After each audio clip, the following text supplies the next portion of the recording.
قرآن مجید کی عظیم آیات جن کو پڑھ کر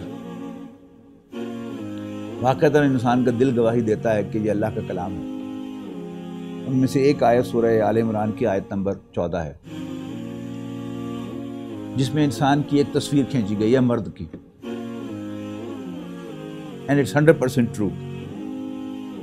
فرمایا اعوذ باللہ من الشیطان الرجیم زُيِّنَ لِلنَّاسِ حُبُّ الشَّهَوَاتِ مِنَ النِّسَاءِ وَالْبَنِينَ وَالْقَنَاطِيرِ الْمُقَنطَرَةِ مِنَ الذَّهَبِ وَالْفِضَّةِ وَالْخَيْلِ الْمُسَوَّمَةِ وَالْأَنْعَامِ وَالْحَرْثِ ذَلِكَ مَتَاعُ الْحَيَاةِ الدُّنْيَا وَاللَّهُ عِندَهُ حُسْنُ الْمَآبِ۔ لفظی ترجمہ ہوگا لوگوں کے لیے پرکشش بنائی گئی ہیں ان کی خواہشات کی محبتیں، ان کی وہ خواہشات جو انہیں لاحق ہیں عورتوں سے اور بیٹوں سے اور سونے اور چاندی کے ڈھیروں سے، عمدہ نسل کے گھوڑوں سے، اور آخر میں فرمایا والانعام والحرث، اور مویشی اور کھیتی۔ جب میں آپ کی طرح طالب علم تھا، جب میرے سامنے یہ آیت مبارکہ آئی تو اللہ تعالیٰ نے مجھے سٹرائک کرائی یہ بات کہ میری صحیح تصویر یہی ہے،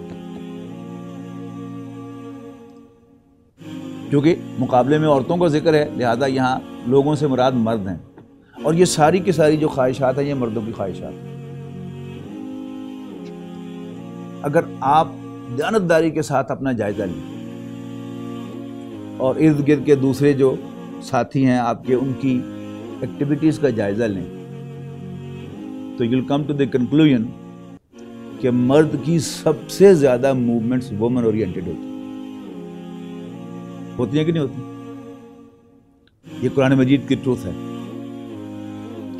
پھر مرد کو بینک بیلنس سے، یعنی سونے اور چاندی کے ڈھیر آپ کی آج کی زبان میں کیا ہیں؟ بینک بیلنس، اس کا کریز مرد کے اندر ہے، عورت کے اندر نہیں ہے۔ تیسری بات فرمائی عمدہ نسل کے گھوڑے۔ گھوڑا کیا چیز ہے؟ سواری ہے نا۔ یہاں فرمایا عمدہ نسل کے گھوڑے۔ آج ہم گھوڑوں پر سوار نہیں ہوتے، ہماری سواری کیا ہے؟ کار ہے۔ لیکن مرد کو بہرحال کار کے برانڈ کا کریز ہے، کوئی مانے یا نہ مانے۔ سواری جو ہے فور ویلر، مہران بھی ہے، کلٹس بھی ہے، ٹھیک ہے، سوئفٹ بھی ہے، کرولا بھی ہے، اور ہونڈا ریبون بھی ہے، اور پھر لینڈ کروزر بھی ہے۔ مرد کی کمزوریوں میں سے 4 پیسے اس کے پاس زیادہ آئیں گے تو اس کو خودکشی شروع ہو جائے گی کہ میں ذرا مہران کی بجائے اب کلٹس لے لوں، کلٹس کی بجائے کرولا لے لوں، کرولا کی بجائے ہونڈا لے لوں، اور پھر اللہ تعالیٰ اور دے گا تو پھر وہ لینڈ کروزر بھی ضرور لے گا۔ دلائل ہوں گے اس کے پاس، لیکن اندر کی بات کیا ہے کہ بہرحال اللہ تعالیٰ نے مرد کے دل میں سواری کا برانڈ، اس کی ایک محبت ڈالی ہے۔ اور پھر والانعام والحرث، آخری عمر میں جا کر، یعنی ایک تو ہمارے یہاں تقسیم ہے نا، ایک بزنس مین ہے، ایک انڈسٹریلسٹ ہے، اور اس کے مقابلے میں ایک کسان ہے اور زمیندار ہے۔ یعنی کسان اور زمیندار کو تو پہلے ہی دن سے مویشیوں اور کھیتیوں سے محبت ہوتی ہے۔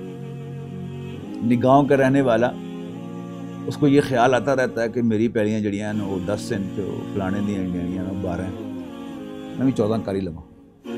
یہ ہے اس کے اندر لینڈ کی محبت۔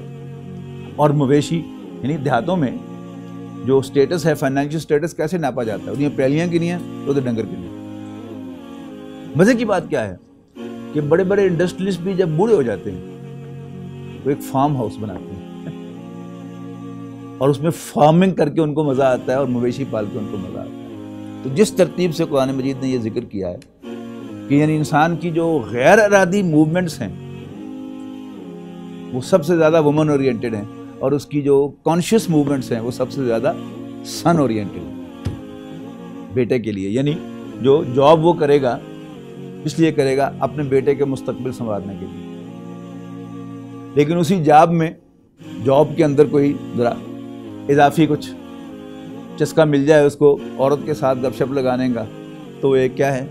وہ ایک غیر ارادی موومنٹ ہوگی جو اس کی ہوگی، لیکن کانشیس موومنٹ اس کی کانشیس موومنٹ جو ہوگی وہ بیٹے کے لیے ہوگی۔ تو یہ ایک خوبصورت تصویر ہے۔ جب یہ آیت مجھے کلک ہوئی تو میرے دل نے گواہی دی آن مائی پرسنل لیول، خاندانی یا قومی عقیدے کے طور پر نہیں، میرے دل نے گواہی دی کہ یہ اللہ کا کلام ہے، اس لیے کہ میری اتنی صاف اور کریکٹ تصویر جو ہے وہ میرا خالق ہی بنا سکتا ہے اور کوئی نہیں بنا سکتا۔ لا إله إلا الله محمد رسول الله، لا إله إلا الله محمد رسول الله۔